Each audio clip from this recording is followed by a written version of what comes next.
Go ahead. Tunkhannock or Tunkhannock Creek doesn't mean small stream as it's indicated and twisted. Tunk, great, impressive, deep, and God knows it is an impressive stream.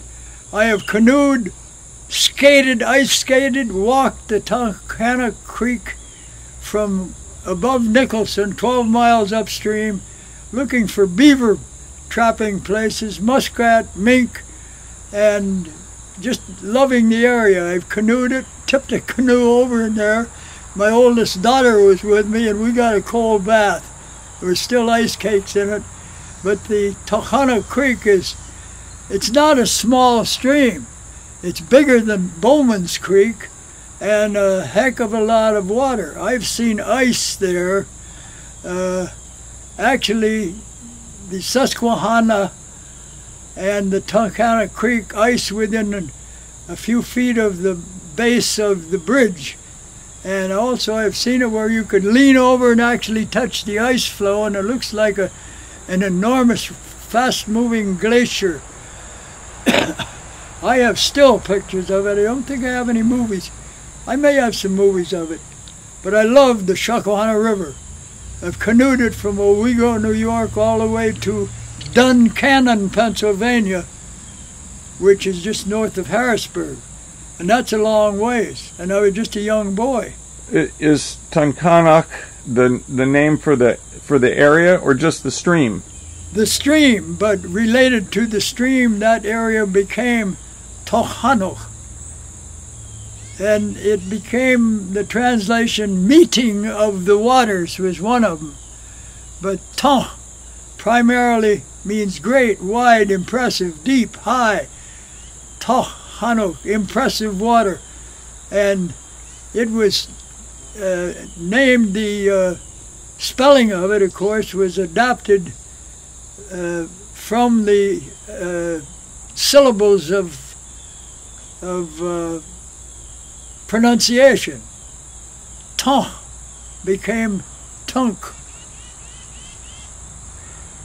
Where was the? I know that there was Native American dwelling or sites, occupation in that region. Where were the main sites that Native Americans lived there? That was a tremendous area of occupation. Up the Swale Brook, there were several little villages along the way. One of the main villages was over on what later became the Dana Miller farm, and Jack Diamond was the last owner that I knew. The airport is part of it, but there was Mr. Harding owned a strip down to the Susquehanna River. But that was an enormous area. You can't dig or disturb the surface anywhere near Tunkhannock without finding flint chips, broken pieces, and sometimes fine artifacts. On the Lehigh Valley Railroad, just above the railroad station, right where it is now, there used to be a turntable there.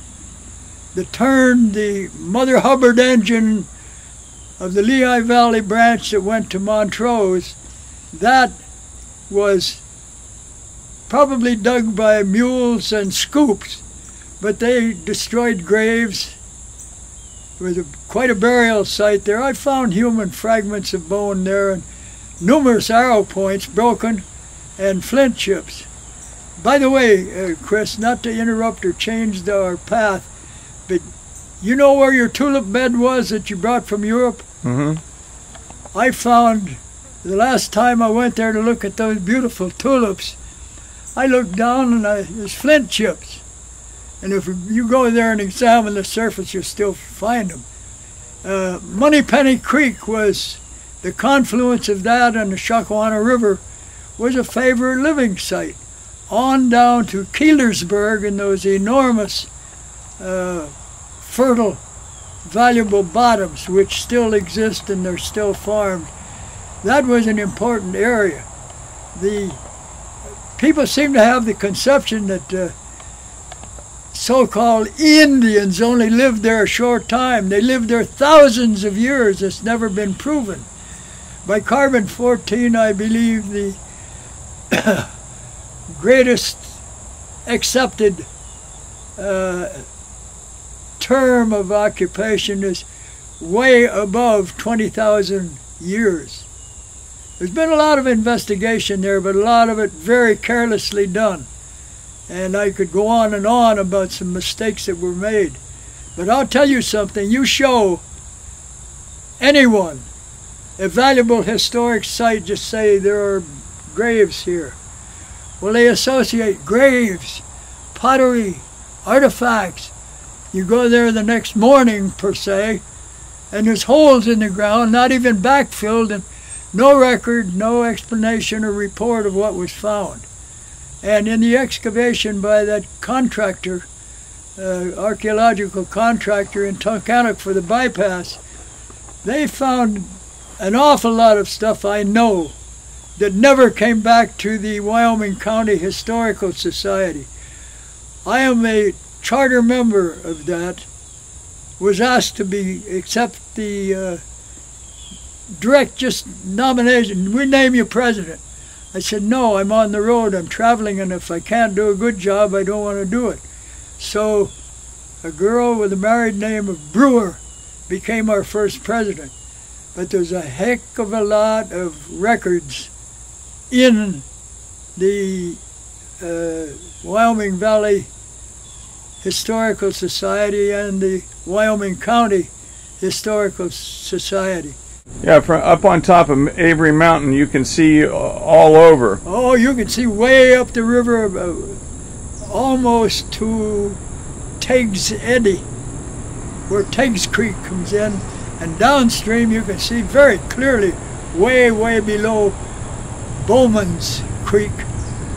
Actually, at one time that was Baumann's, B-A-U-M-A-N-S, because they were early property owners there. Baumann family was prominent. It became Bowman. And the names, let's face it, our people, the settlers, the earliest settlers, I call them my people too because they are. They were not, they spelled phonetically. They were not educated. Many of them, unfortunately, were released prisoners from Europe. You could get out of the Gaol by signing up to go on a ship and go exploring and serve as a menial seafarer. Up the Tunkhannock River, way down in Maryland, there were no dams, but there were interferences like great rifts near Harrisburg. Late summer, I walked across there, just out of curiosity. You got to watch where you step, but it's navigational to the human body. And of course, dams that increased the water level.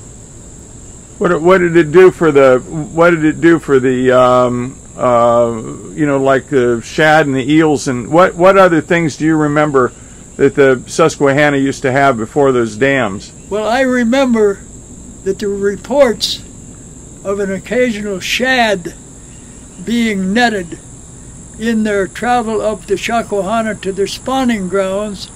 Eels, oh, I've stood at the mouth of Bowman's Creek with a flashlight and seen eels lying side by side. The shad and the eels were great migrational creatures in the Susquehanna River and a very dependable food source for our people. I have eaten eels, and I caught lots of eels with just a hand line or accidentally with a rod and reel in the river. One of the biggest eels I ever saw out of the Susquehanna was at Harding, Pennsylvania. That is down below where the bridge crosses the Susquehanna over into Falls and East Falls. That was a big eel. I had his skin for many years. In fact, I may have some bindings on an adogan, a so-called tomahawk, an axe that I cut out of his hide. He was a beautiful eel. In center of his body, he was, I think, a little larger than a baseball. And he was approaching 5 feet in length. Now that's a pretty daggone good-sized eel. And their history is so fascinating. They hatched down in the Sargasso Sea area, matured a bit and migrated instinctively up the coast of what is United States, North America, to rivers, and then entered those rivers depending on where their forebears had been. Instinctive return to your homeland is one of the strange things that happen to just about any living creatures, from birds. I don't know about snakes, but eels and fish, they would find their place of origin.